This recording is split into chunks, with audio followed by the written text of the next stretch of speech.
कुंज बिहारी जय राधा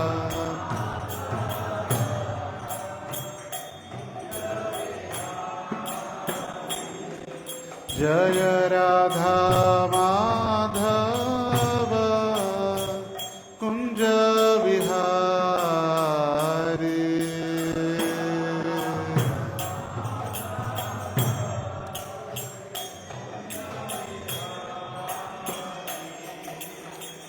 गोपी जन वल्लभ गिरिवर धारी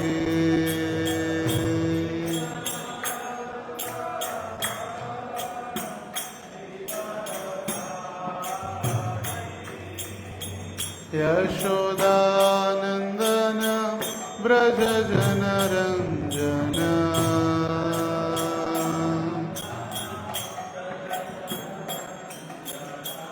यमुना तीरवनचारी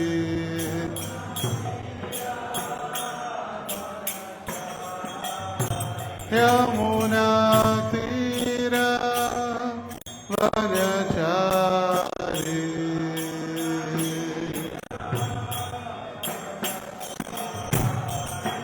जय राधा माधव कुंज बिहारी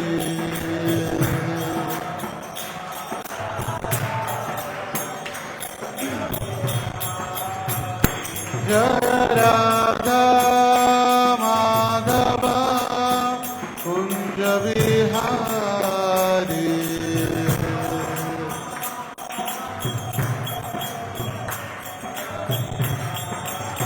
हरे कृष्ण कृष्ण कृष्ण हरे हरे हरे राम राम राम हरे हरे बोलो बोलो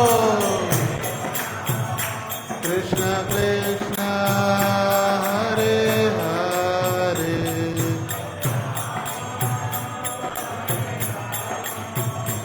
राम राम हरे कृष्ण कृष्ण कृष्ण हरे हरे हरे राम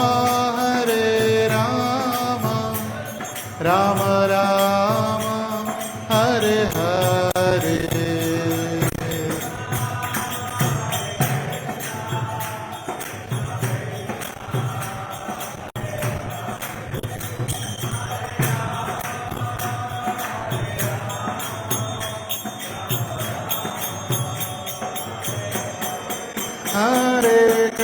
हरे कृष्ण कृष्ण कृष्ण हरे हरे हरे राम राम राम हरे हरे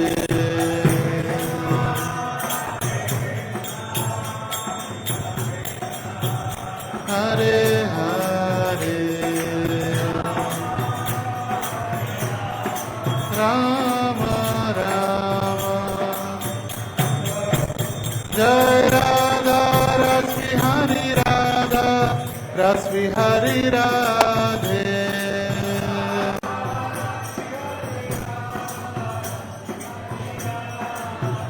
जय गौरनिताय गौरनिताय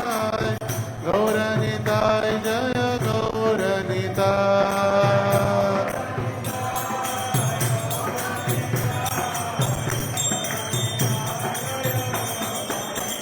प्रभुबा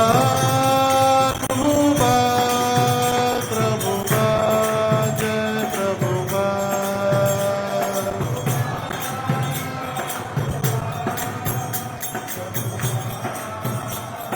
निताय गौर हरि बोल हरि बोल हरि बोल हरि बोल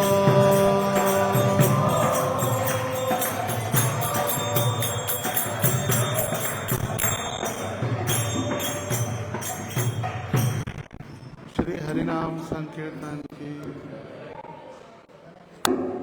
हरे कृष्ण महामंत्र की जय। जय ओम विष्णुपाद परमहंस परिव्रजकाचार्य अष्टोत्तर शत अभय चरणारविंद भक्ति वेदांत स्वामी श्रील प्रभुपाद की जय। समवेत गौर भक्त वृंद की जय। श्री श्री गुरु गौरांग की जय। पिताय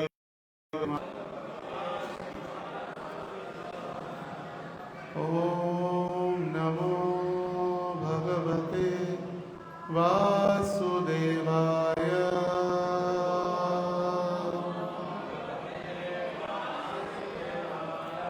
ओम नमो भगवते वासुदेवाय।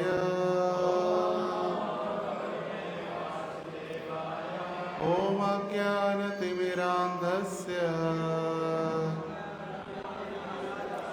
ज्ञानाञ्जनशलाकया चक्षुरोन्मीलितं येन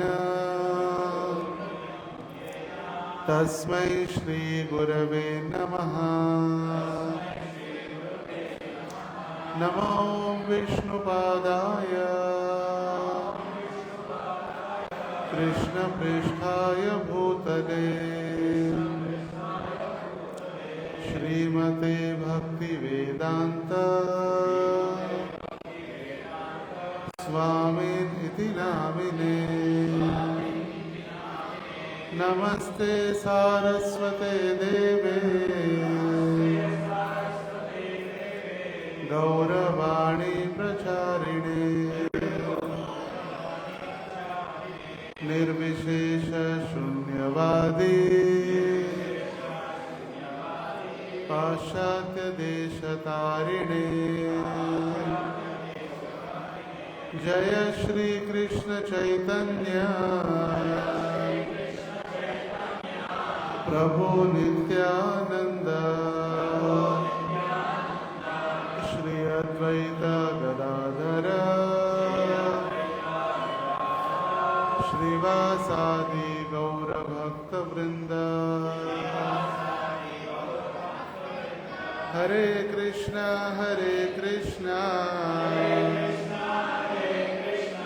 कृष्णा कृष्णा हरे हरे हरे राम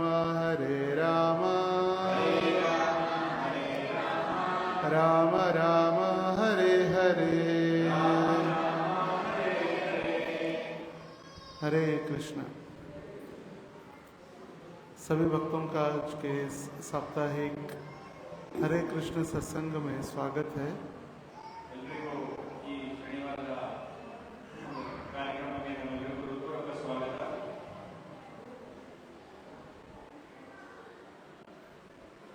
आप सभी भाग्यशाली हैं जिनको श्रील प्रभुपाद जी की कृपा से कृष्ण भावनामृत आंदोलन की प्राप्ति हुई है और हम भगवान को प्राप्त करने का प्रयास कर रहे हैं।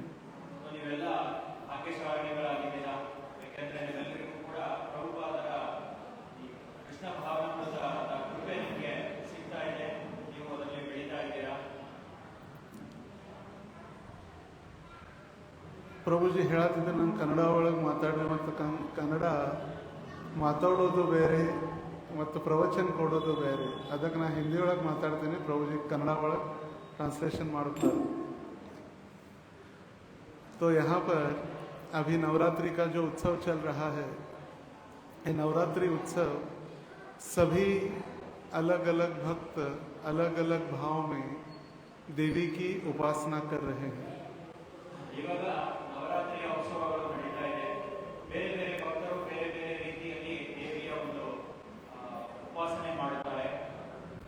मगर हम क्यों भगवान की आराधना करते हैं या देवी की आराधना करते हैं या गणेश की आराधना करते हैं, ये प्राय किसी को पता नहीं है।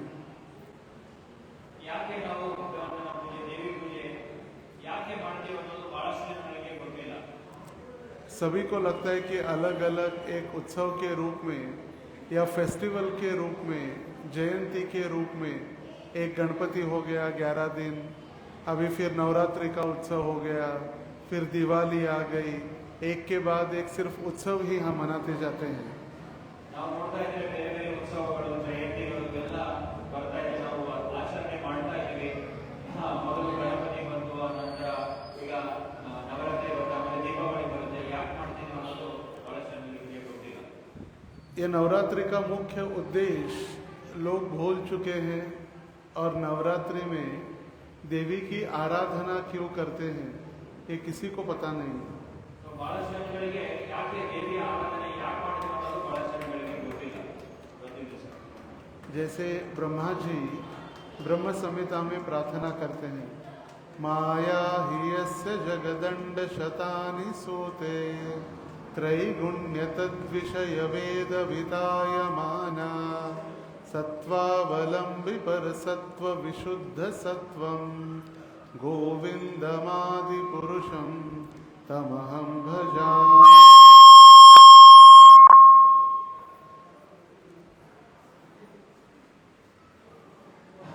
ಬ್ರಹ್ಮ ಸಂಹಿತೆಯ ಈ ಶ್ಲೋಕದ ಪ್ರಕಾರ ಈಗ ಕವಿ ಹೇಳ್ತಾರೆ, जैसे प्रार्थना की गई है, ब्रह्मा जी प्रार्थना करते हैं कि जो ये देवी है दुर्गा देवी, इस भौतिक जगत को दुर्ग कहा गया है और इस दुर्ग की रखवाली करने वाली ये दुर्गा जी या दुर्गा देवी है।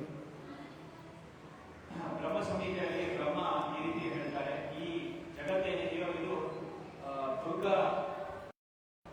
ದುರ್ಗಾದೇವಿ ಈ ಒಂದು ಜಗತ್ತಿಗೆ ಸೇರಿದೆ. तो देवी इस भौतिक संसार में जो भगवान की भक्ति नहीं कर रहे उनको पीड़ा देने के लिए या कष्ट देने का कार्य करती है। और इस दुर्गा देवी के हाथ में जो त्रिशूल है, ये 3 शूल मतलब 3 उसमें शूल है, ये 3 प्रकार के अलग अलग कष्ट देने के लिए दुर्गा देवी अपने इस त्रिशूल का उपयोग करती है। ಸೊ ದುರ್ಗಾದೇವಿಯ ಕಾರ್ಯ ಏನು ಅಂದ್ರೆ, ಯಾರು ಭಕ್ತಿಯನ್ನು ಮಾಡೋದಿಲ್ವೋ ಅವರಿಗೆ ಬೇರೆ ಬೇರೆ ರೂಪದಲ್ಲಿ ಕಷ್ಟಗಳನ್ನು ಕೊಡಲಿಕ್ಕೆ ದುರ್ಗಾದೇವಿ ಹತ್ರ ತ್ರಿಶೂಲ ಏನಿರುತ್ತೋ ಆ 3 ಶೂಲಗಳು ಅದು ಕಷ್ಟಗಳು ಕೊಡಲಿಕ್ಕೆ ಅದು ಸಂಕೇತವಾಗಿರುತ್ತದೆ. जैसे 3 प्रकार के ये शूल या कष्ट है, आदि दैविक क्लेश, आदि भौतिक क्लेश और आध्यात्मिक क्लेश। ಆ 3 ಶೂಲಗಳು ಏನಂತಂದ್ರೆ ಆದಿ ದೈವಿಕ ಕ್ಲೇಶ, ಆದಿ ಭೌತಿಕ ಕ್ಲೇಶ ಮತ್ತು ಆಧ್ಯಾತ್ಮಿಕ ಕ್ಲೇಶ ಅಂತ ಹೇಳ್ತಾರೆ. आदि भौतिक क्लेश मतलब दूसरे जीवों से होने वाले क्लेश। जैसे हम रात में सो जाते हैं, एकदम एसी का हवा चल रही है, एकदम बहुत सुंदर शांति है, हम सोने का प्रयास कर रहे हैं, मगर रात्रि के मध्य रात्रि में ही कुत्ता जोर जोर से चिल्लाने लगता है और हमारी पूरी नींद तहस नहस हो जाती है, नष्ट हो जाती है। ಆದಿ ಭೌತಿಕ ಕ್ಲೇಶ ಅಂದ್ರೆ ಬೇರೆ ಜೀವಿಗಳಿಂದ ನಮಗೆ ಕಷ್ಟ ಸಿಗುತ್ತೋ ಆದಿ ಭೌತಿಕ ಅಂತ ಹೇಳ್ತಾರೆ. ಯಾವ ರೀತಿ ನಾವು ರೂಮಲ್ಲಿ ಆರಾಮಾಗಿ ಎಸಿ ಹಾಕೊಂಡು ನಿದ್ದೆ ಮಾಡಲಿಕ್ಕೆ ಪ್ರಯತ್ನ ಪಡ್ತಾ ಇರ್ತೀವಿ, ಆದ್ರೆ ರಾತ್ರಿ ಯಾವುದೋ ಒಂದು ನಾಯಿ ಜೋರಾಗಿ ಬೊಗಳುತ್ತೆ, ಅದರಿಂದ ನಮ್ಮ ನಿದ್ದೆ ಕೆಟ್ಟೋಗುತ್ತೆ. इसको कहते हैं आदि भौतिक क्लेश। आदि दैविक क्लेश मतलब देवताओं के द्वारा दैविक कृति से दूसरे देवी देवताओं के द्वारा जो हमें क्लेश मिल रहे, जैसे कभी भी बारिश आ जाती है, कभी भी भूचाल आ जाता है, कभी भी अतिवृष्टि हो जाती है, कभी अनावृष्टि हो जाती है, कभी भूकंप आ जाता है। ये जो अलग कष्ट होते हैं वो देवी देवताओं के द्वारा या दैव के द्वारा प्राप्त होते हैं, उसको आदि दैविक क्लेश कहा जाता है। ಆಮೇಲೆ ಎರಡನೇದು ಬರೋದು ಆದಿ ದೈವಿಕ ಕ್ಲೇಶ. ಅಂದ್ರೆ ಯಾವ ದೇವರುಗಳಿಂದ ಮೇಲೆ ದೇವತೆಗಳಿಂದ ನಮ್ಗೆ ಕಷ್ಟ ಬರೋದು, ಅಂದ್ರೆ ಅತಿವೃಷ್ಟಿಯಾಗಿ ಅನಾವೃಷ್ಟಿ, ಜಾಸ್ತಿ ಮಳೆ ಬರೋದು, ಇಲ್ಲ ಕಡಿಮೆ ಮಳೆ ಬರೋದು, ಇಲ್ಲ ಭೂಕಂಪ ಇತ್ಯಾದಿಗಳು ಆಗೋದು, ಇವೆಲ್ಲ ಆದಿ ದೈವಿಕ ಕ್ಲೇಶ ಅಂತ ಹೇಳಲಾಗುತ್ತದೆ. और आध्यात्मिक क्लेश मतलब हमारे मन के द्वारा सब कुछ ठीक है, मगर हमारा मन नियंत्रित न होने के कारण हमारा मन हमें परेशान करता है, उसको कहा गया है आध्यात्मिक क्लेश। ಆದ್ಮೇಲೆ ಆಧ್ಯಾತ್ಮಿಕ ಕ್ಲೇಶ ಅಂತ ಹೇಳ್ತಾರೆ. ಆಧ್ಯಾತ್ಮಿಕ ಕ್ಲೇಶ ಅಂದ್ರೆ ನಮ್ಮ ಎಲ್ಲ ಸರಿಯಾಗಿದೆ, ಎಲ್ಲ ಚೆನ್ನಾಗಿ ನಡೀತಾ ಇದೆ, ಆದ್ರೆ ನಮ್ಮ ಮನಸ್ಸು ಸರಿಯಾಗಿಲ್ಲ. ಯಾವ ಎಲ್ಲ ಸರಿಯಾಗಿದ್ರೂ ಕೂಡ ನಮ್ಮ ಮನಸ್ಸು ಸರಿ ಇಲ್ಲ ಅಂದ್ರೆ ಏನು ನಮಗೆ ಸರಿಯಾಗಿ ಅನಿಸೋದಿಲ್ಲ, ಅದನ್ನು ಆಧ್ಯಾತ್ಮಿಕ ಕ್ಲೇಶ ಅಂತ ಹೇಳ್ತಾರೆ. इस भौतिक जगत की रचना इसीलिए की गई है, जिसे भौतिक ये देह हम प्राप्त करके आए हैं उसको कष्ट मिले, और सदैव हम इस भौतिक संसार में दुखी अवस्था में ही रहे, मगर हम इतने मूर्ख हैं, इतना कष्ट होने के बावजूद हमको लगता है कि संसार में हमें सुख मिलने वाला है। ಸೊ ಈ ಶರೀರ ಯಾವ ರೀತಿ ಮಾಡಿದ್ದಾರೆ ಅಂತಂದ್ರೆ ಯಾವಾಗಲೂ ಕಷ್ಟಗಳನ್ನೇ ಭೋಗಿಸ್ಲಿಕ್ಕೆ ಈ ಶರೀರ ಮಾಡಿದ್ದಾರೆ. ಆದ್ರೆ ನಾವು ಅದನ್ನೆಲ್ಲ ಮರೆತು ನಾವು ಸುಖವನ್ನು ಅನುಭವಿಸ್ತಾ ಇದ್ದೀವಿ. हम कितना भी प्रयास करेंगे, हम कभी शाश्वत रूप से संतुष्ट या आनंदित नहीं हो सकते।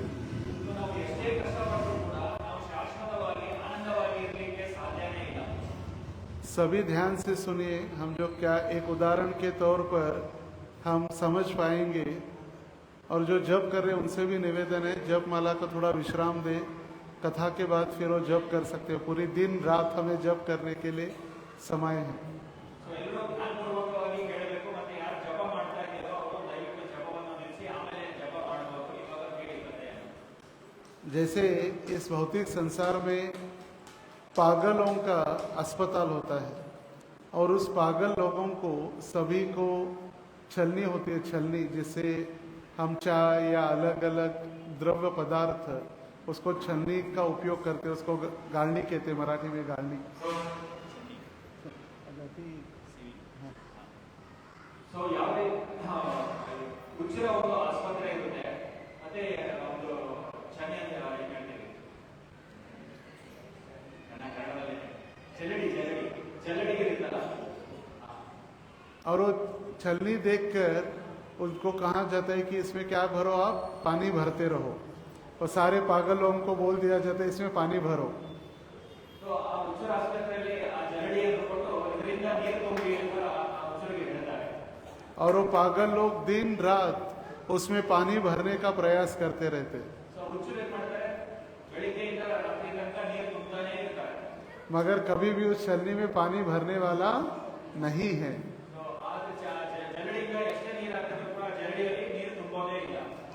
फिर जो व्यक्ति समझ जाता है अरे इसमें तो पानी नहीं भर रहा है, तो हमें पागल बनाया जा रहा है, तो जाकर अपने सुपरिटेंडेंट या जो अधिकारी है उनको बता देता है इसमें तो पानी भरने वाला नहीं है, तो इसमें इतने सारे छेद है, इसमें कभी भी पानी नहीं भर सकता। ಸೊ ಆ ಹುಚ್ಚರು ಆಮೇಲೆ ಗೊತ್ತಾಗುತ್ತೆ ಅವರಿಗೆ ಎಷ್ಟೇ ನಾವು ನೀರು ಹಾಕಿದ್ರು ಕೂಡ ಇದು ತುಂಬಲಿಕ್ಕೆ ಸಾಧ್ಯನೇ ಇಲ್ಲ. तो फिर उसको सर्टिफिकेट दिया जाता है, आप अभी बुद्धिमान हो चुके हैं, पागल नहीं है, ये लो सर्टिफिकेट और आप बाहर चले जाओ।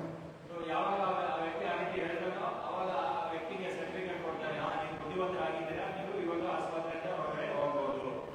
तो उसी प्रकार हम भी इस भौतिक संसार में हमारे इंद्रियों को संतुष्ट करने का प्रयास कर रहे हैं, जो कभी भी संतुष्ट होने वाले नहीं हैं। ಸೊ ನಾವು ಕೂಡ ಏನ್ ಮಾಡ್ತಾ ಇದ್ದೀವಿ, ಇಂದ್ರಿಯ ತೃಪ್ತಿಯನ್ನು ಭೋಗಿಸ್ಲಿಕ್ಕೆ ಪ್ರಯತ್ನ ಪಡ್ತಾ ಇದ್ದೀವಿ. ನಾವು ಎಷ್ಟೇ ಮಾಡಿದ್ರು ಕೂಡ ಅದು ಸಾಧ್ಯ ತೃಪ್ತಿ ಆಗೋದೇ ಇಲ್ಲ. क्योंकि कितना भी हम प्रयास करेंगे, जैसे वो छलनी में पानी नहीं भरा जा सकता, उसी प्रकार कभी भी हमारे इंद्रियों की संतुष्टि संसार में नहीं हो सकती। ಸೊ ಅದೇ ಪ್ರಕಾರ ನಾವು ಎಷ್ಟೇ ಪ್ರಯತ್ನ ಮಾಡಿದ್ರು ಕೂಡ ಯಾವ ರೀತಿ ಆ ಜರಡಿಯಲ್ಲಿ ನೀರು ತುಂಬೋದಿಲ್ವೋ ಅದೇ ಪ್ರಕಾರ ನಮ್ಮ ಇಂದ್ರಿಯಗಳು ಕೂಡ ಸಂತೃಪ್ತಿ ಆಗೋದೇ ಇಲ್ಲ. तो उसी प्रकार ये माया, ये दुर्गा क्या करती है, ये जो छलनी में हम हमारी इंद्रियों को संतुष्ट करने का प्रयास कर रहे, बोलते करते रहो, दुखालयम अशाश्वतम असुखम इस जगत में है, आप प्रयास करते रहो, खाते रहो, सोते रहो, इंद्रिय संतुष्टि करने का प्रयास करते रहो। ಸೊ ಅದೇ ರೀತಿ ಅವಾಗ ದುರ್ಗಾದೇವಿ ಇಂತಹ ವ್ಯಕ್ತಿಗಳು ಯಾರು ಇಂದ್ರಿಯ ತೃಪ್ತಿಯಲ್ಲಿ ತೊಡಗಿರ್ತಾರೋ, ಆಯ್ತು ನೀವು ತಿಂತಾ ಇರಿ, ಮಲಗ್ತಾ ಇರಿ, ಸಂತೋಷವನ್ನು ಪಡೀಲಿಕ್ಕೆ ಪ್ರಯತ್ನ ಪಡ್ತಾ ಇರಿ ಅಂತ ಹೇಳಿ ಅವ್ರಿಗೆ ಬಿಡ್ತಾರೆ. मगर जिस समय पता चलता है अरे इस भौतिक संसार की रचना ही की गई है दुख की प्राप्ति के लिए, हम कभी संतुष्ट नहीं होंगे, उसको पता चलता है मेरा ये जो मैन्युफैक्चरिंग ही फॉल्ट है, ये कभी भी संतुष्ट होने वाला नहीं, तब उसको जब पता चल जाता है कि मेरा ये संसार घर नहीं है, तब उसको फिर दुर्गा देवी सर्टिफिकेट देती है कि तुम अभी सुधर गए हो, कृष्ण के पास जा सकते हो। ಸೊ ಯಾವಾಗ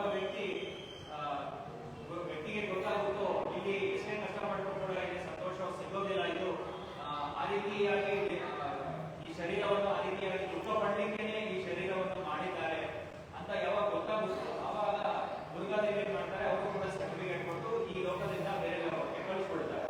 मगर उसके लिए हमें अभी बुद्धिमान होकर, ऐसे नहीं कि हम बूढ़े होने के बाद हम कुछ कर नहीं पाएंगे, हमारे अंदर शक्ति नहीं है, तब हम जाके भक्ति करेंगे, ऐसे भी सोचने वाले बहुत लोग हैं।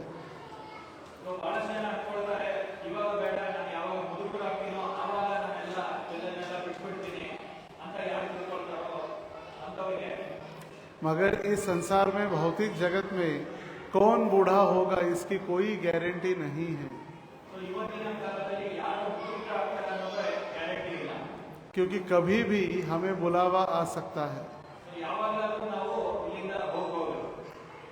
आजकल 20-25 साल 27 साल में भी हार्ट अटैक आना प्रारंभ हो चुका है, कैंसर होना प्रारंभ हो चुका है। So, ಇವತ್ತಿನಾಲೆ 20 ವಯಸ್ಸಿನಲ್ಲಿ 20, 25, 26 ವಯಸ್ಸಿನಿಂದಾನೇ ಹಾರ್ಟ್ ಅಟ್ಯಾಕ್, ಕ್ಯಾನ್ಸರ್ಗಳಾಗುವಂತಹ ಸ್ಥಿತಿ ಇದೆ ಇವತ್ತು. तो हम जो सोच रहे भक्ति वगैरह करना है या जप करना है, भगवान का नाम लेना है, ये हम बुढ़ापे में करेंगे तो ये हमारी मूर्खता है। So, ಈ ಇವತ್ತಿನ ಕಾಲದಲ್ಲಿ ನಾವು ಅನ್ಕೊಂಡ್ರೆ ನಾನು ಆಮೇಲೆ ಮುದುಕರಾದ್ಮೇಲೆ ಜಪ ಮಾಡ್ತೀನಿ, ಭಕ್ತಿ ಆಮೇಲೆ ಮಾಡ್ತೀನಿ ಅಂದ್ರೆ ಅದು ಮೂರ್ಖತ್ವ. क्योंकि किसी की कोई गारंटी नहीं है, इस संसार में किसी प्रकार की शाश्वती नहीं है। So, ಈ ಒಂದು ಜಗತ್ತಿನಲ್ಲಿ ಯಾವುದೇ ಒಂದು ಗ್ಯಾರಂಟಿ ಇಲ್ಲ, ಯಾವುದು ಶಾಶ್ವತವಾಗಿಲ್ಲ ಇದೆ.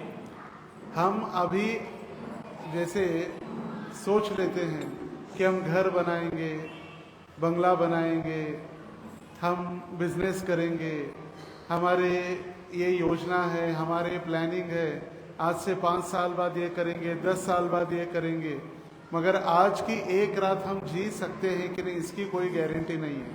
So, ನಾವೇನಾದ್ರೂ ಅನ್ಕೊಂಡಿದ್ದೀವಿ ದೊಡ್ಡ ಬಿಸ್ನೆಸ್ ಮಾಡಿ 5 ವರ್ಷ ನಂತರ ನಾನು ಅದು ಮಾಡ್ತೀನಿ, 10 ವರ್ಷ ನಂತರ ನಾನು ಅದು ಮಾಡ್ತೀನಿ ಅನ್ಕೊಂಡ್ರೆ ಅದು ಮೂರ್ಖತ್ವ. ಯಾಕಂದ್ರೆ ಇವತ್ತಿನ ರಾತ್ರಿ ಬೆಳಿಗ್ಗೆ ನಾವು ಸೂರ್ಯೋದಯ ನೋಡ್ತೀವೋ ಇಲ್ಲೋ ನಮಗೆ ಗೊತ್ತಿಲ್ಲ.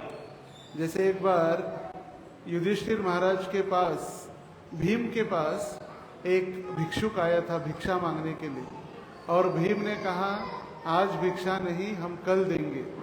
तो उस समय बड़ा आश्चर्य था कि भीम को पता है कि भीम कल तक जीवित रहने वाले हैं, ये सबसे बड़ा आश्चर्य था।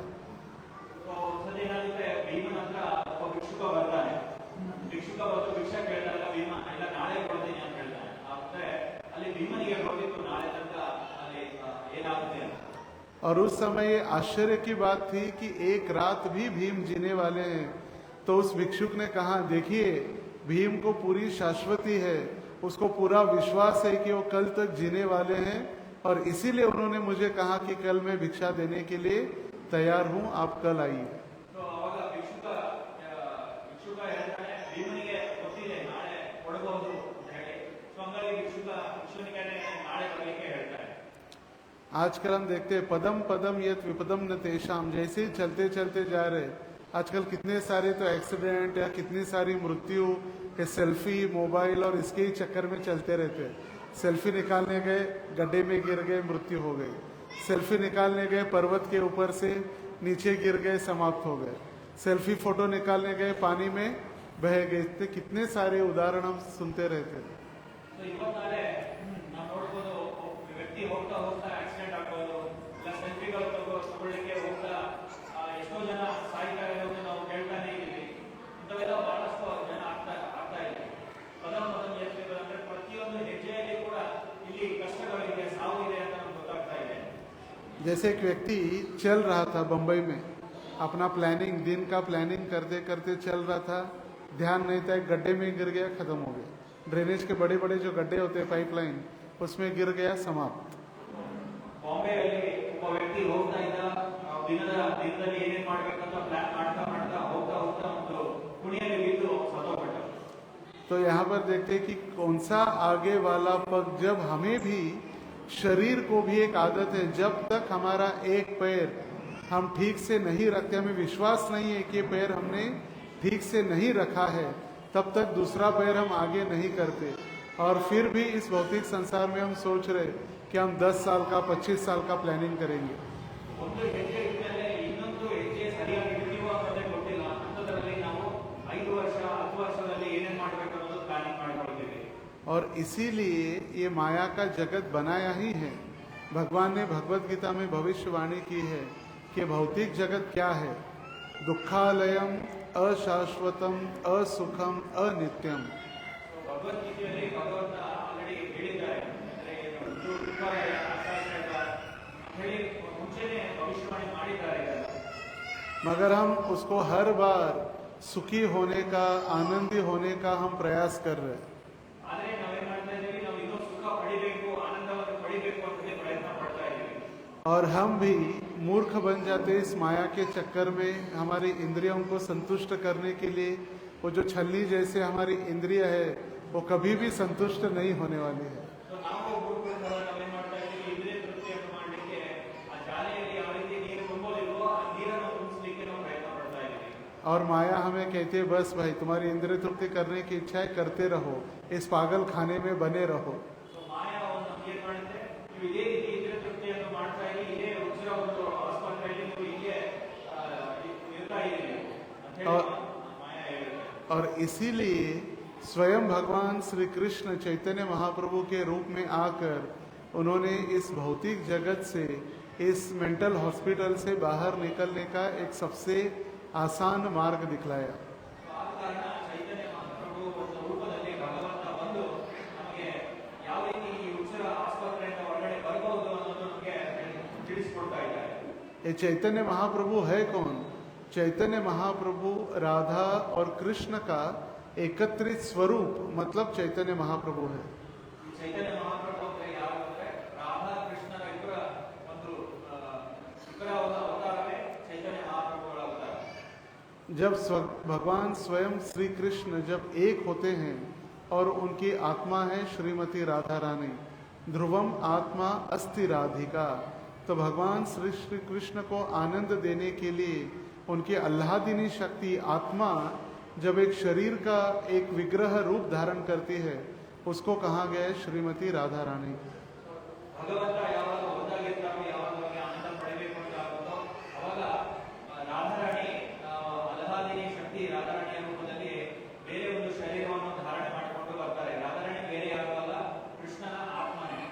और जब यही आत्मा श्रीमती राधा रानी और कृष्ण एक बनते हैं तो उन्हें श्री कृष्ण चैतन्य के रूप से प्रसिद्ध हो जाते हैं। ಸೊ ಮತ್ತೆ ಎರಡು ಶರೀರ ಅಂದ್ರೆ ರಾಧಾ ಕೃಷ್ಣ ಮತ್ತೆ ಒಂದಾಗ್ತಾರೋ ಅವರು ಚೈತನ್ಯ ಮಹಾಪ್ರಭು ರೂಪದಲ್ಲಿ ಬರ್ತಾರೆ. चैतन्य महाप्रभु आज से 537 वर्ष पूर्व नादिया पश्चिम बंगाल में अवतरित हुए और उन्होंने ये हरे कृष्ण आंदोलन का स्वयं प्रारंभ किया। भगवान स्वयं अपने उदाहरण से समझा रहे या प्रस्तुत कर रहे कि हमें भगवान की भक्ति किस प्रकार करनी चाहिए। 500 ವರ್ಷಗಳ ಕೆಳಗಡೆ ನಾಯಕರು ವೆಸ್ಟ್ ಬೆಂಗಾಲಲ್ಲಿ ಚೈತನ್ಯ ಮಹಾಪ್ರಭುಗಳ ಅವತಾರಗೊಂಡು ಸ್ವತಃ ತಮ್ಮ ಒಂದು ಉದಾಹರಣೆಯಿಂದ ಯಾವ ರೀತಿ ನಾವು ಭಕ್ತಿಯನ್ನು ಮಾಡಬೇಕು ಅನ್ನೋದನ್ನು ತೋರಿಸಿಕೊಟ್ಟಿದ್ದಾರೆ. क्योंकि कृष्ण ने तो कहा भगवत गीता में सर्वधर्मान परित्यज्य मामेकम शरणम व्रज अहम त्वाम सर्व पापेभ्यो मोक्षयिष्यामि मा शुचः।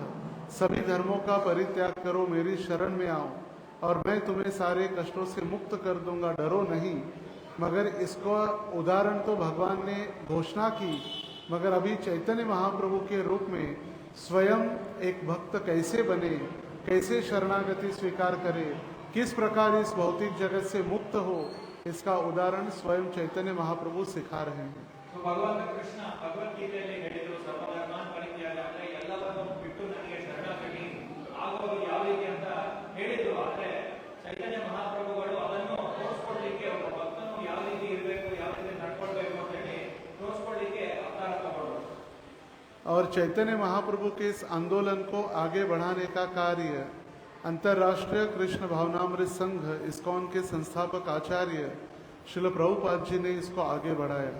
ಸೊ ಅದನ್ನೇ ಅದೇ ಕಾರ್ಯವನ್ನು ಶ್ರೀಲ ಪ್ರಭುಪಾದರು ಯಾವ ರೀತಿ ನಡ್ಸ್ಕೊಳ್ಬೇಕು ಅನ್ನೋದು ತೋರಿಸ್ಕೊಡ್ಲಿಕ್ಕೆ ಈ ಅಂತಾರಾಷ್ಟ್ರೀಯ ಕೃಷ್ಣ ಭಾವನಾಮೃತ ಸಂಘವನ್ನು ಸ್ಥಾಪನೆ ಮಾಡಿದರು.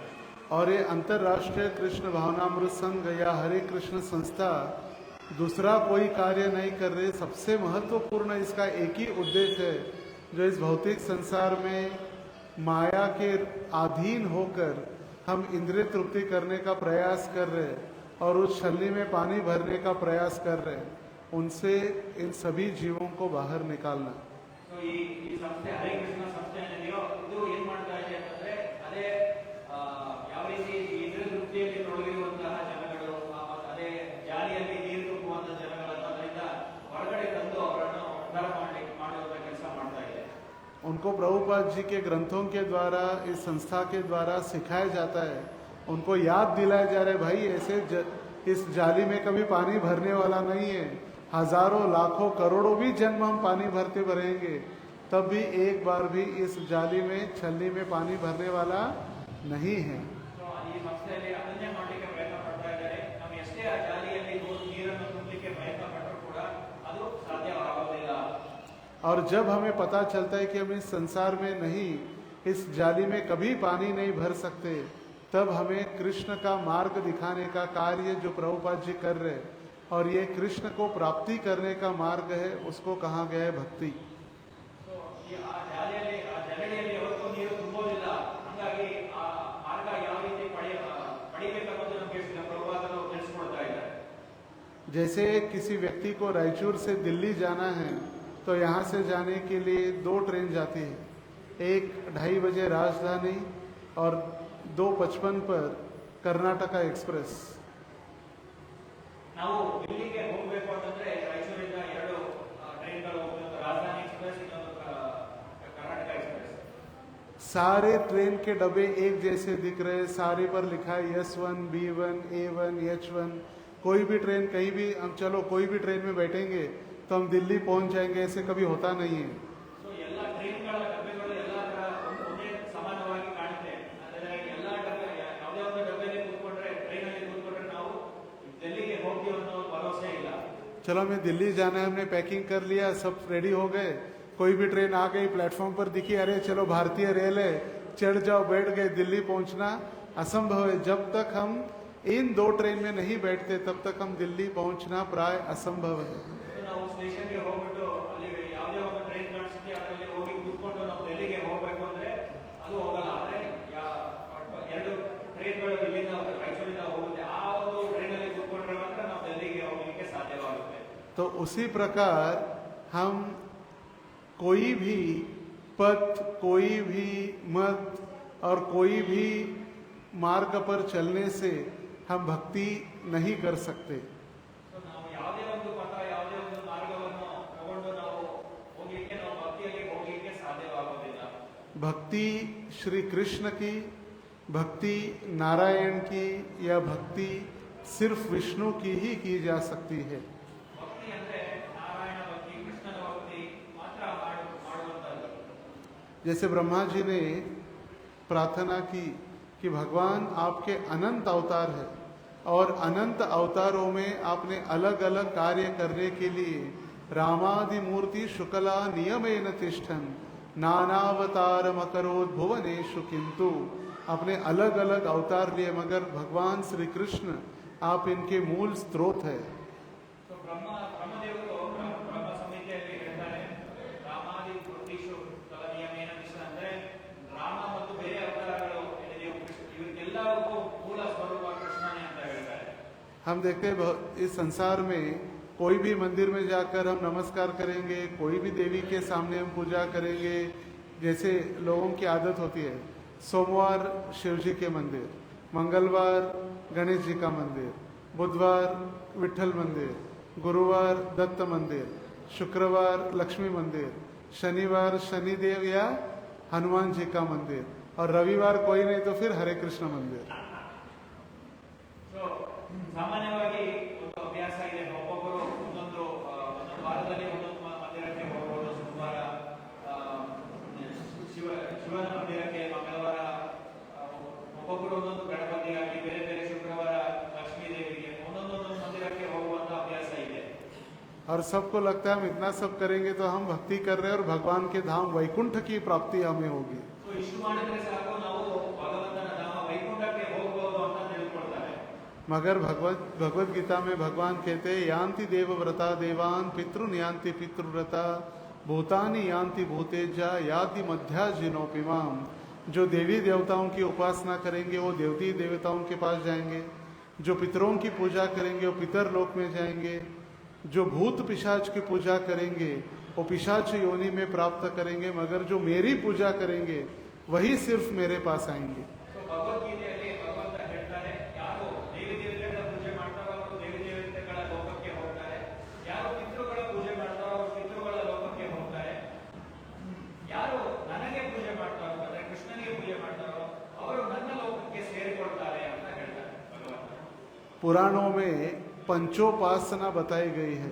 पंचोपासना, जो गणेश जी की उपासना करते हैं उनको गाणपत्य कहा गया है। ಶಾಸ್ತ್ರ ಪುರಾಣಗಳಲ್ಲಿ ಪಂಚೋಪಾಸನದ ಬಗ್ಗೆ ಹೇಳ್ತಾರೆ. ಯಾರು ಗಣಪತಿಯ ಪೂಜೆಯನ್ನು ಮಾಡ್ತಾರೋ ಅವರು ಗಣಪತಿ ಅಂತ ಹೇಳ್ತಾರೆ ಅವರನ್ನು. जो देवी की उपासना करते, जो शक्ति है, उनको शाक्त्य कहा गया है। ಯಾರು ದೇವಿಯ ಶಕ್ತಿಯ ಪೂಜೆಯನ್ನು ಮಾಡ್ತಾರೋ ಅವರು ಶಾಕ್ತರು ಅಂತ ಹೇಳ್ತಾರೆ. जो सूर्य की उपासना करते उनको सूर्योपासक कहते हैं। ಯಾರು ಸೂರ್ಯ ದೇವರನ್ನು ಪೂಜೆ ಮಾಡ್ತಾರೋ ಅವರು ಸೂರ್ಯೋಪಾಸಕರು ಅಂತ ಹೇಳ್ತಾರೆ. जो शिव जी की पूजा करते उनको शैव कहा गया है। ಯಾರು ಶಿವನನ್ನು ಪೂಜೆ ಮಾಡ್ತಾರೋ ಅವರಿಗೆ ಶೈವ ಅಂತ ಹೇಳ್ತಾರೆ. और जो विष्णु की पूजा बताई है, विष्णु की पूजा करते हैं, उनको वैष्णव कहा गया है। ಯಾರು ವಿಷ್ಣುವನ್ನು ಪೂಜೆ ಮಾಡ್ತಾರೋ ಅವರನ್ನು ವೈಷ್ಣವ ಅಂತ ಹೇಳ್ತಾರೆ. तो ये 5 प्रकार की पंचोपासना पुराणों में प्रसिद्ध है। और ये अधिकृत रूप से, यदि हम प्रामाणिक रूप से शास्त्रों में जिस प्रकार वर्णन दिया गया है उस प्रकार यदि करते हैं तो उन देवताओं की कृपा हमें प्राप्त हो सकती है। ಸೊ ಶಾಸ್ತ್ರಗಳಲ್ಲಿ ಈ 5 ಮಾರ್ಗಗಳ ಬಗ್ಗೆ ಹೇಳಲಾಗಿದೆ. ನಾವು ಪ್ರಾಮಾಣಿಕವಾಗಿ ಯಾವ ರೀತಿ ಶಾಸ್ತ್ರಗಳಲ್ಲಿ ಹೇಳಲಾಗಿದೆಯೋ ಅದನ್ನೇ ಅದು ಸರಿಯಾಗಿ ಮಾಡಿದಾಗ ಆ ಶಾಸ್ತ್ರ ಆ ದೇವತೆಗಳ ನಮ್ಮ ಕೃಪೆ ನಮಗೆ ಸಿಗುತ್ತೆ. मगर विष्णु की भक्ति या नारायण की उपासना नहीं है, भगवान की भक्ति है। बाकी देवी देवताओं का जो हम कार्य करते, पूजन करते, उनको उपासना कहा गया है। मगर जो वैष्णव भक्ति, वैष्णव जो भगवान विष्णु की आराधना करते हैं उसको भक्ति कहा गया है। ಸೊ ಬೇರೆ ಬೇರೆ ಎಲ್ಲ ಪದ್ಧತಿಗಳನ್ನು ಅದನ್ನು ಉಪಾಸನ ಅಂತ ಹೇಳಲಾಗಿದೆ. ಆದರೆ ಯಾರು ನಾರಾಯಣನ ಕೃಷ್ಣನ ಭಕ್ತಿ ಮಾಡ್ತಾರೋ ಅದನ್ನು ಭಕ್ತಿ ಅಂತ ಹೇಳಲಾಗಿದೆ. और उसी में वैष्णव में जो श्रेष्ठ कहा गया है, जो कृष्ण की उपासना करते हैं या श्रीमती राधा रानी के साथ कृष्ण की उपासना करते हैं, उनको गौड़ीय वैष्णव कहा गया है। ಸೊ ಅದರಲ್ಲಿ ಕೂಡ ವಿಶೇಷವಾಗಿ ಯಾರು ಕೃಷ್ಣನನ್ನು, ಅದು ರಾಧಾರಾಣಿ ಜೊತೆ ಕೃಷ್ಣನನ್ನು ಯಾರನ್ನು ಪೂಜೆ ಮಾಡ್ತಾರೋ ಅವರನ್ನು ಗೌಡಿಯ ವೈಷ್ಣವರು ಅಂತ ಹೇಳ್ತಾರೆ.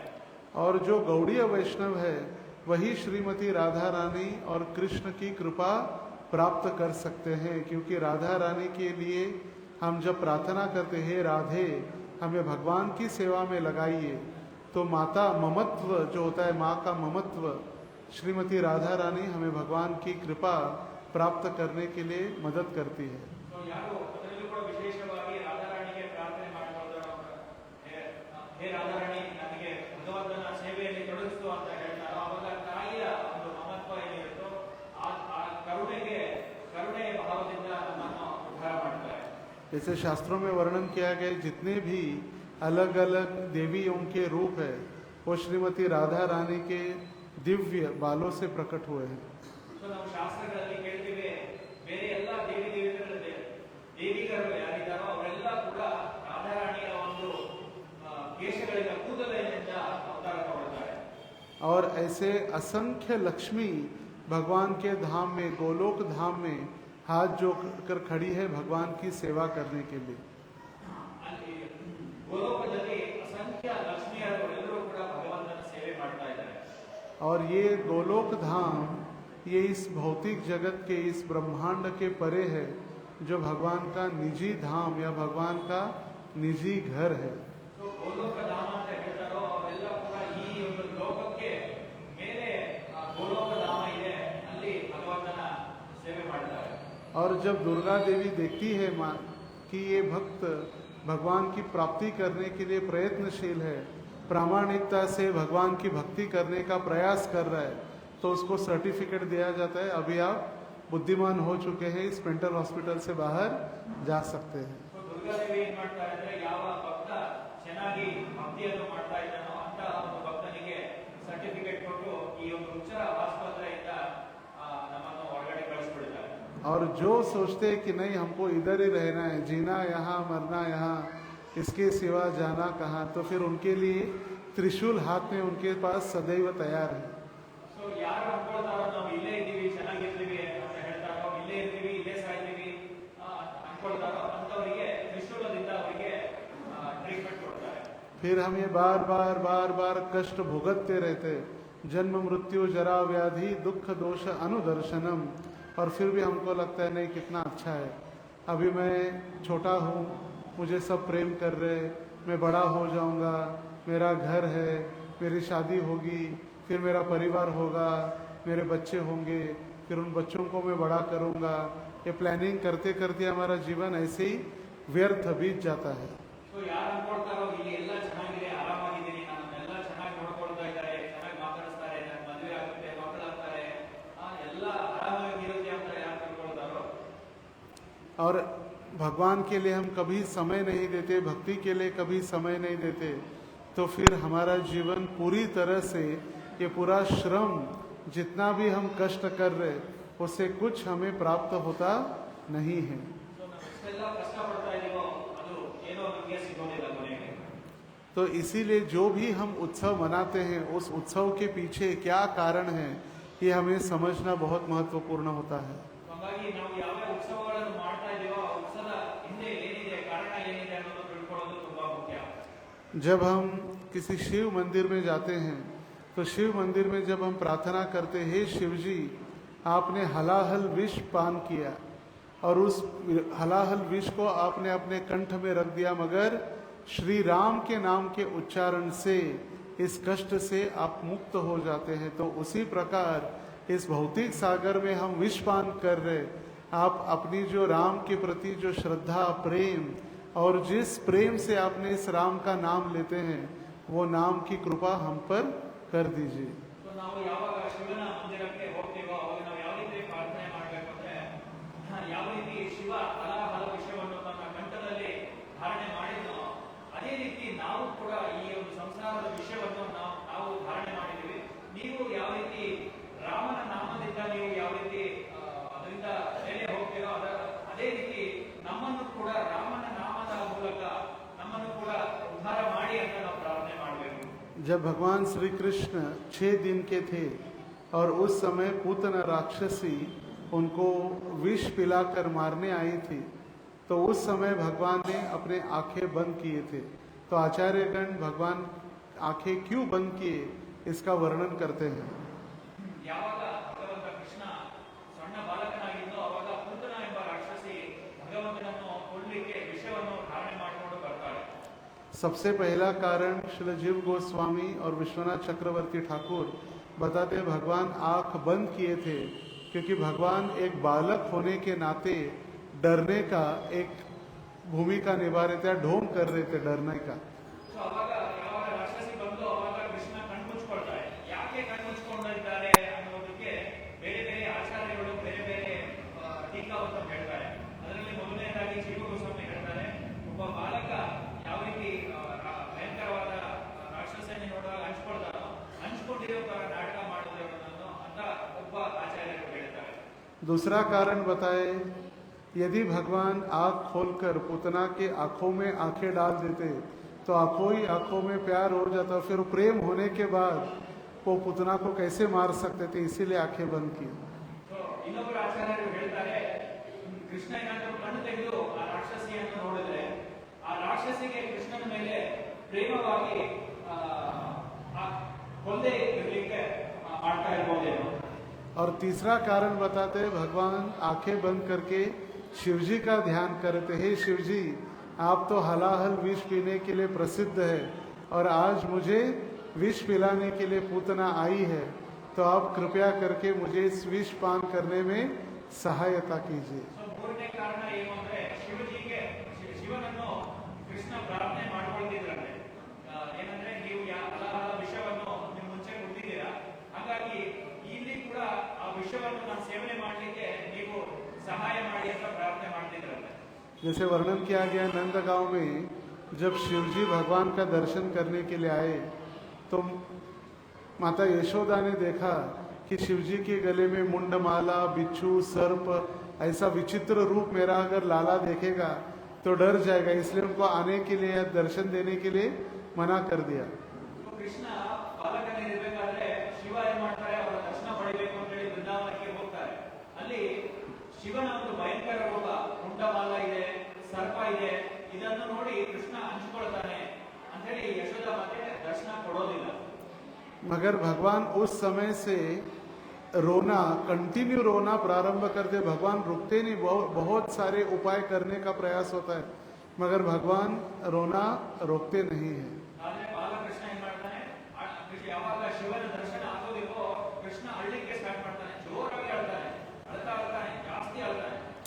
और गोपियाँ यशोदा माता अलग अलग प्रयास करते भगवान को शांत करने के लिए, मगर सारे प्रयास असफल हो जाते हैं। ಅವಾಗ ಗೋಪಿಯರು ಯಶೋಧ ಮಾತಾ ಎಲ್ಲರೂ ಕೂಡ ತುಂಬಾ ಪ್ರಯತ್ನ ಪಡ್ತಾರೆ ಕೃಷ್ಣನನ್ನು ಶಾಂತ ಮಾಡಲಿಕ್ಕೆ. ಎಷ್ಟೇ ಪ್ರಯತ್ನ ಪಟ್ಟರೂ ಕೂಡ ಕೃಷ್ಣ ಶಾಂತವಾಗೋದಿಲ್ಲ. तो उस समय एक वरिष्ठ एक बूढ़ी गोपी आकर पूछती, आपके घर पर कोई अतिथि आए थे दर्शन के लिए और अतिथि को आपने नाराज कर दिया, भगवान को मिलने नहीं दिया, वापस भेज दिया क्या?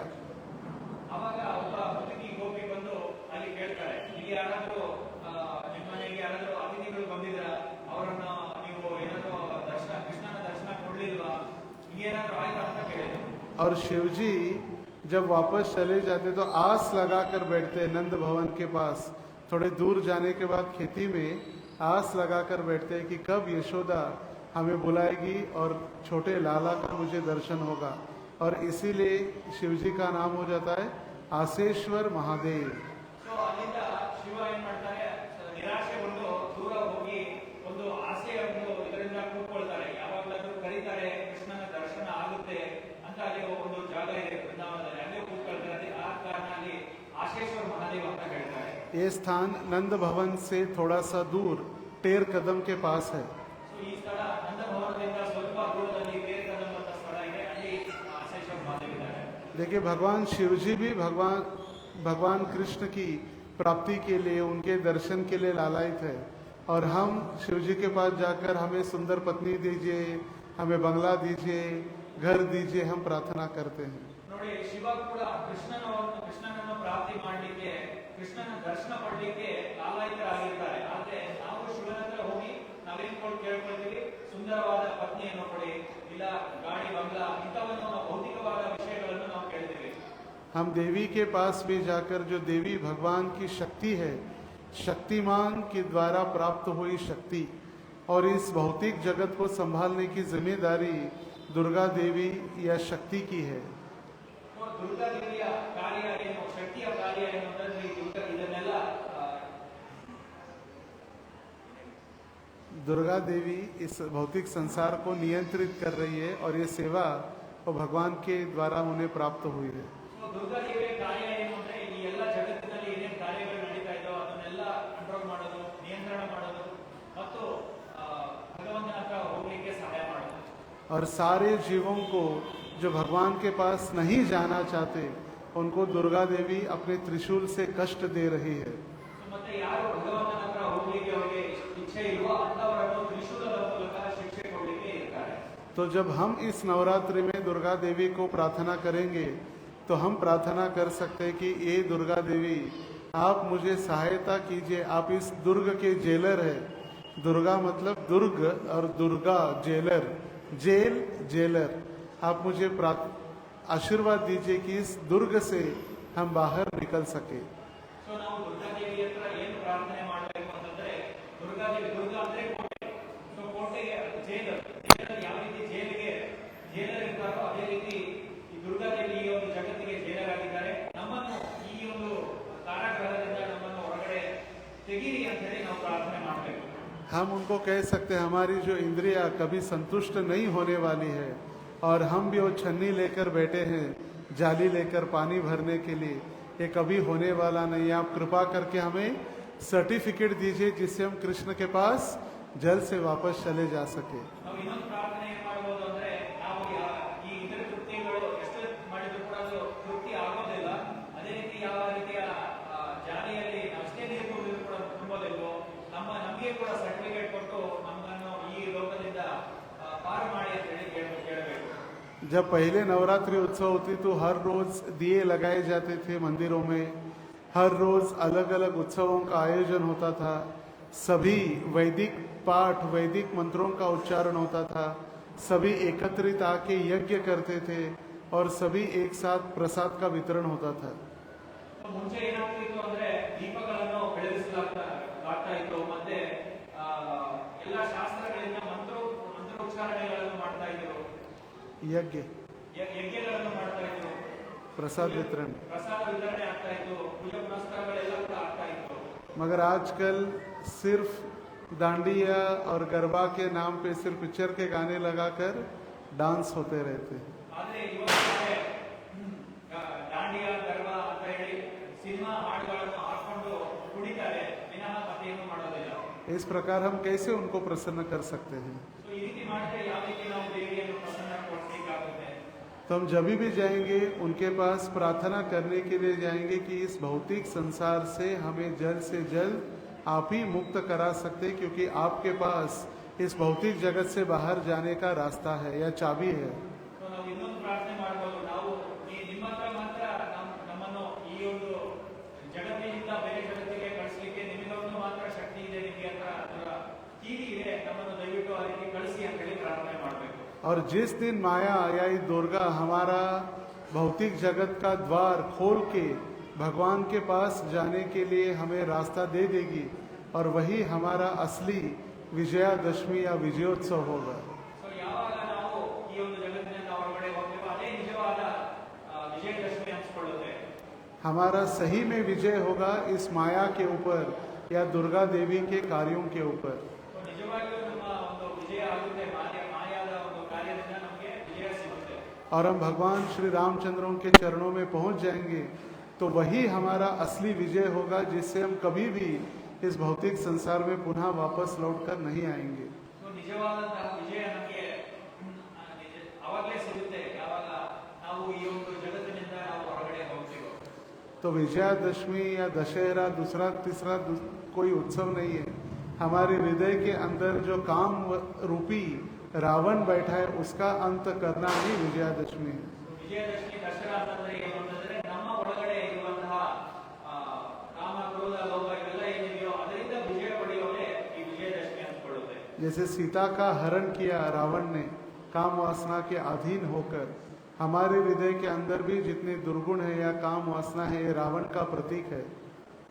ಸೊ ಯಾವ ರೀತಿ ಸೀತೆಯನ್ನು ಅಪಹರಣೆ ಮಾಡಿಕೊಂಡು ಬಂದ ರಾವಣ, ಅದೇ ರೀತಿ ನಮ್ಮ ಒಂದು ಹೃದಯದ ಕಾಮದ ಒಂದು ಪ್ರಭಾವದಿಂದ ಅಪಹರಣ ಮಾಡಿಕೊಂಡು ಬಂದೋ, ಅದೇ ರೀತಿ ನಮ್ಮ ಹೃದಯದಲ್ಲಿರುವಂತಹ ದುರ್ಗುಣಗಳು ಕೆಟ್ಟ ಗುಣಗಳೇನಿದೆಯೋ ಅವೆಲ್ಲ ಕೂಡ ಹೋಗ್ಬೇಕು ಅಂತ ಹೇಳಿ.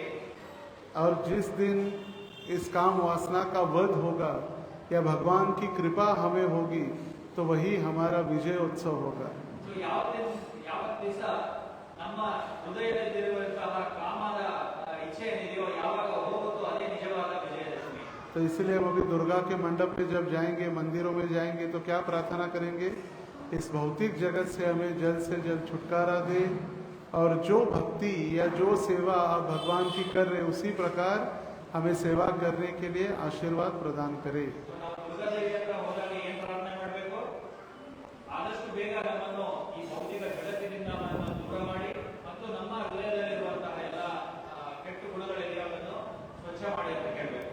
आप सभी का बहुत बहुत धन्यवाद। इतने छोटे समय में भी आपने इतनी बड़ी संख्या में इस कार्यक्रम का आयोजन किया। मुझे लगा एक सत्संग हाउस प्रोग्राम होगा, मगर यहाँ पर तो कल्याण मंडप में ही कार्यक्रम का आयोजन किया गया है। ತುಂಬಾ ಧನ್ಯವಾದ. ನಾವು ಅನ್ಕೊಂಡಿದ್ದೀವಿ ಒಂದು ಸಣ್ಣ ಮನೆಯಲ್ಲಿ ಕಾರ್ಯಕ್ರಮ ಆಗುತ್ತೆ, ಆದರೆ ಕಲ್ಯಾಣ ಮಂಟಪದಲ್ಲಿ ಕಾರ್ಯಕ್ರಮವನ್ನು ಆಯೋಜನೆ ಮಾಡಲಾಯಿತು. तो विशेष धन्यवाद है गुणनिधि कृष्ण प्रभु का। उन्होंने इतना बड़ा आयोजन अपने एरिया में, सबसे जो प्रसिद्ध एरिया है उसमें अपना ये कार्यक्रम का आयोजन किया है। ಸೊ ಮುಖ್ಯವಾಗಿ ಗುಣನಿಧಿ ಪ್ರಭು ಅವರಿಗೆ ಧನ್ಯವಾದಗಳನ್ನು ಕೊಡ್ತೇವೆ. ಅವರ ಒಂದು ಕ್ಷೇತ್ರದಲ್ಲಿ ಪಾಪ್ಯುಲರ್ ಏರಿಯಾ ಇದೆಯೋ ಅಂತ ಇದರಲ್ಲಿ ಕಾರ್ಯಕ್ರಮವನ್ನು ಆಯೋಜನೆ ಮಾಡಲಿಕ್ಕೆ. और हमारे वरिष्ठ गुरु भ्राता श्रीमान जयतीर्थ प्रभु, जिन्होंने इतने पिछले 35 वर्षों से इस रायचूर के भूमि में कृष्ण भावना का प्रचार प्रसार वो अविरत रूप से कर रहे हैं। ಮತ್ತು ವಿಶೇಷವಾಗಿ ನಮ್ಮ ಗುರು ಭ್ರಾತ ಇದ್ದ ಜಯತೀರ್ಥ ಪ್ರಭು ಇದ್ದಾರೋ ಅವರಿಗೂ ಕೂಡ ವಿಶೇಷ ಧನ್ಯವಾದಗಳನ್ನು ಕೊಡ್ತೇವೆ. 35 ವರ್ಷಗಳಿಂದ ಇಲ್ಲಿ ಪ್ರಚಾರ ಮಾಡ್ತಾ ಇದ್ದಾರೆ. और आप सभी का भी धन्यवाद, जो आप सभी एकत्रित आकर इस रायचूर के सभी जीवों को इस मेंटल हॉस्पिटल से बाहर निकालने के लिए या सर्टिफिकेट देने का कार्य कर रहे हैं। ಸೊ ನಿಮಗೆಲ್ಲ ಕೂಡ ಧನ್ಯವಾದಗಳು. ಯಾಕಂದ್ರೆ ನೀವೆಲ್ಲ ಕೂಡ ಈ ಕಾರ್ಯಕ್ರಮದಲ್ಲಿ ಬಂದು ಭಾಗವಹಿಸಿದ್ದೀರಾ. ಈ ಒಂದು ಉಚಿತ ಆಸ್ಪತ್ರೆಯಿಂದ ಹೊರಗಡೆ ಹೋಗಲಿಕ್ಕೆ ಯಾವ ರೀತಿ ಅನ್ನೋದು ಕೇಳಲಿಕ್ಕೆ ಎಲ್ಲ ಕೂಡ ಧನ್ಯವಾದಗಳು. हरे कृष्णा कृष्णा कृष्णा हरे हरे, हरे राम राम राम हरे हरे। बहुत बहुत धन्यवाद। ಹರೇ ಕೃಷ್ಣ.